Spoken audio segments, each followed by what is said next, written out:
सो RTI को लेकर 3 statements आपको दे रखे हैं, आपसे पूछा है कि which of the following statement is or are correct. First statement says CGI does not come under the purview of RTI. CGI जो है वो आरटीआई के परव्यू में नहीं आते हैं। Right to information is a fundamental right, जो कि article 19 sub article 1 of the Indian constitution के अंदर दिया गया है। ये भी हो सकता है।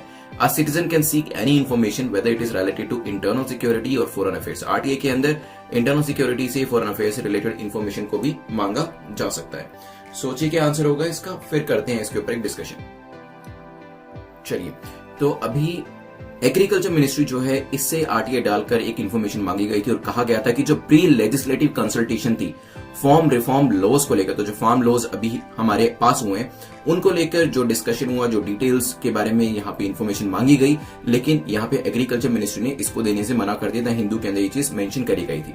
अगर बात करें अपने क्वेश्चन की, तो यहाँ पे जो सीजेआई है 13 नवंबर वो दिन था, 13 नवंबर 2019, जब सुप्रीम कोर्ट ने दिल्ली हाई कोर्ट की जो जजमेंट थी उसे अपहेल्ड किया था और कहा था चीफ जस्टिस ऑफ इंडिया जो है उनका ऑफिस भी that will come under the purview of RTI, तो वो भी आरटीआई एक्ट के अंदर आते हैं। तो पहली जो स्टेटमेंट है वो आपकी इनकरेक्ट हो जाती है, और जैसे ही पहली स्टेटमेंट आपकी इनकरेक्ट होती है आप ए और बी को एलिमिनेट कर दीजिए। मींस आंसर या तो सी होगा या फिर आपका आंसर डी होगा।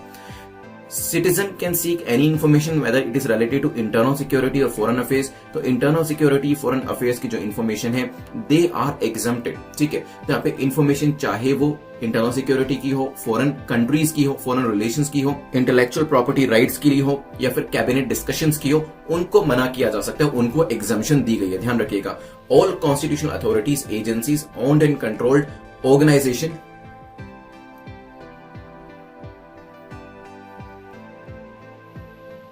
जो कि गवर्नमेंट के द्वारा फाइनेंस करी जाती है, they come under the purview of RTI. पर यहाँ पर जो आपकी फॉरेन कंट्री से कंसर्न इन्फॉर्मेशन है, internal security, intellectual property right, वो इसके अंदर नहीं आती है, वो सिटीजन नहीं मांग सकते हैं। तो तीसरी स्टेटमेंट भी आपकी इनकरेक्ट हो जाती है। तो बाकी बची हुई सेकंड स्टेटमेंट अपने आप करेक्ट हो जाएगी। C will be the correct answer. So article को याद करना, आर्टिकल 19 सब आर्टिकल 1 जो है काफी इंपॉर्टेंट हो जाता है। Freedom of speech and expression जो है आपको इसके अंदर दिया गया है। 19 सब आर्टिकल 1 बिल्कुल अच्छे से ध्यान रखिएगा। एग्रीकल्चर मिनिस्ट्री को लेकर ये न्यूज थी, ये भी मैंने आपको बता दिया। चलते हैं